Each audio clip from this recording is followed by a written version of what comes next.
non en fait. match démb bi loo ci gis. non match Real Liverpool match boobu. non doy waar dama am lu ma metti nag. voilà vraiment je le dis et je l'avoue non man Real duma ko supporter. yàlla dogal na loolu. voilà non supporter ma Barça je suis mancunienne. ah bon. ouais je suis mancunienne. ah bon. depuis très très très longtemps. voilà donc ça moom je l'assume.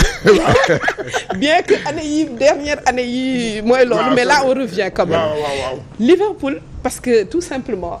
mon fils est fondamentalement contre Real et que comme ñëpp bu ñuy seetaan dañuy contre sama doom. donc moi je suis obligée de supporter mon fils. et donc mais hier quand même c'était la bourde des gardiens. waaw une grosse bourde. waaw. non c'était quand même trop. 5-2 ba pare ñun ñoo ubbi Liverpool moo ubbi score. waaw. mais il termine à 5. en huitième de finale. Je crois que ça c'était le niveau du football. Ouais. Mais en fait ils ont mal joué parce que pour moi on ne peut pas jouer avec une équipe comme Real di ko may espace yi ñu ko may démb. c'est ça mon problème démb. pour man loolu moom lañ def comme terrain technique. waaw j'aime le foot j'adore le foot. non Khadija waaw. et démb vraiment comment il s'appelle le joueur là qui a marqué les 2 premiers buts de Real. kii la ñu sax Vinicius était 6 jours forme am la nekk. Voilà et Benzema un grand finisseur aussi a mis 2 buts. Et je crois que démb le Real le grand Real je salue aussi un de mes fils qui s'appelle Ousmane Sonko aussi et Papis. Ils étaient contents parce que démb mais moi dès que j'ai regardé le match le jeu j'ai dit que ils vont prendre beaucoup de buts parce que ni ñu joué la. Et aujourd'hui je crois que l'entraîneur de Liverpool doit partir. Parce qu'il a vraiment fait son temps. Il n'a plus de challenge. C'est vrai. Donc il doit partir. Klopp doit partir. Je suis d'accord.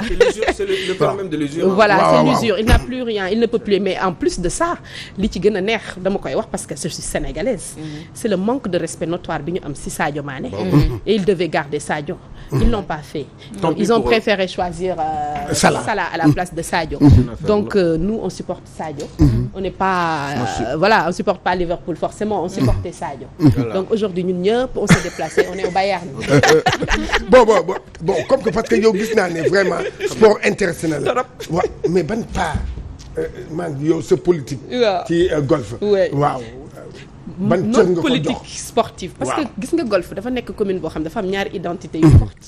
culturelle et sportive. Il y a beaucoup d'acteurs sportifs. qui ne sont pas que des footballeurs. Ça il faut le reconnaître. xam nga li doy waar mooy souvent on associe sport au foot. Alors que les sports en général dans leur pluralité dañ ko war mën développer et même faire du business du sport. Pour pouvoir demain préparer des champions qui sont dans les communes, qui sont dans les territoires. Il faut avoir des politiques sportives, des politiques d'infrastructures sportives. Commencer d'abord par augmenter le budget au moins.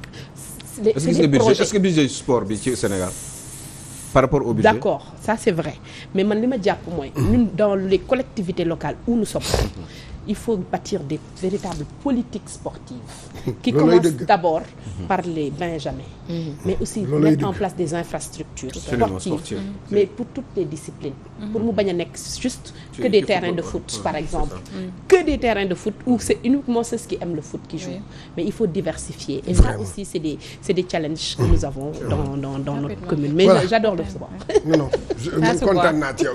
Non vraiment kontaan naa man jigéen bu bëggee sport sama xol day sedd. Kon nag mu ngi noonu merci. loo xalaat ci Aliou Cissé pour terminer copain wu Cheikh Tidiane Gomis. parce que nee na xamul dara. Il a la chance. En tout cas on dit toujours dama koy dégg de une chance moo gën licence. Waaw. Je sais une chose, il nous a apporté notre première coupe. Waaw. Et ça il faut pas ñu koy fàtte. Maintenant moi je pense juste que ku def aussi et ça va être peut-être plus difficile pour lui de faire plus que ce qu'il a fait. Il est quand même temps qu'on commence à réfléchir. Est-ce qu'il y a pas aussi c'est pas le moment de commencer à avoir d'autres. Li nga wax ci Klopp rek. Voilà. loolu moo nekk ci moom. Mais Aliou Cissé, les Sénégalais, il est rentré dans l'histoire. Le premier gardien à avoir amené une Coupe d'Afrique derrière laquelle on courait ñaata at ñaata décennies. Moi j'étais très jeune Caire 86 mais j'ai quand même des brins de souvenirs yoo xam ne c'était triste li fa xewoon. En Sénégal 92 ici on l'a perdu. On a fait benn traversée du désert bu metti. Souvent des grandes équipes mais qui gagnaient pas.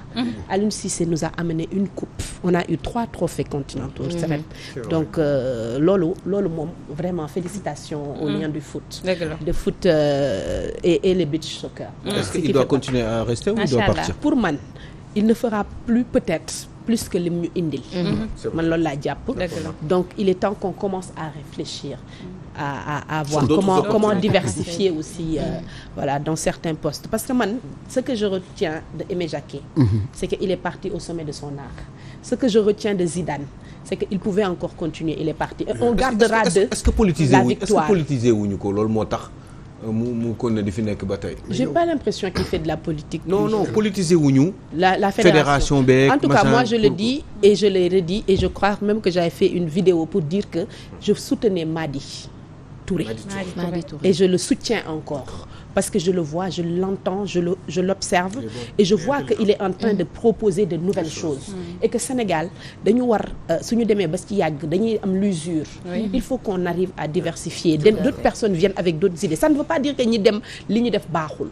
Mais da nga arriver foo xam ne tu atteins ton paroxysme dootoo évoluer. Vraiment. Donc il faut du nouveau dans le foot. Ça c'est important. ni waxtu wi xoj mën a arrêter. Merci waay merci. liggéey bi ni nga ko defee aussi am na solo. di la jaajëfal bu baax a baax donc xëy na dañuy wax Khadija may ko soo bëggee nga rester ak musique sinon aussi voilà je dois partir mais j'étais très ravie d'être là vraiment je vous suis tous les matins et tey je suis là devant vous ça me fait plaisir c'est free c'est light et surtout moi je vous remercie pour le travail que vous êtes en train d'abattre la télévision Walfadjri en particulier parce que vous vous êtes distingué ce paysage médiatique sénégalais vous assumez vos positions vous n'êtes pas pour ou contre vous faites ce que vous avez à faire et c'est ça qui est important voilà man loolu laay rafetlu et je pense que on est dans un pays où on doit arriver à avoir des idées contradictoires mais à pouvoir nous asseoir autour d'une table et de discuter parce que les grandes choses naissent des discussions donc loolu moo am solo te man loolu laa gis ni loolu ngeen di taxawee tëddee njaaxaan donc nekku leen gauche nekku leen droite la preuve je suis là vous m'avez bousculé je me défends mais c'est dans une ambiance bon enfant loolu moo am solo vraiment très très ravi loolu nag la moo waroon di am entre hommes politiques voilà et c'est ça que nous voulons les débats d'idées mais malheureusement le débat est ce qu'il est on est dans les caniveaux mais c'est ça voilà on fait avec vraiment maintenant vraiment je lançais un appel vraiment solennel pour les détenus entre autres ma sœur Nadi Amidia voilà qui est aujourd'hui là-bas à prison de camp pénal vraiment c'est très très très dommage ce qui se passe avec les prisonniers politiques di ñaan yàlla ñu bàyyi leen ñu ñibbi ci seen njaboot parce que du dëgg du yoon mi ngi noonu di la jaajëfal bu baax a baax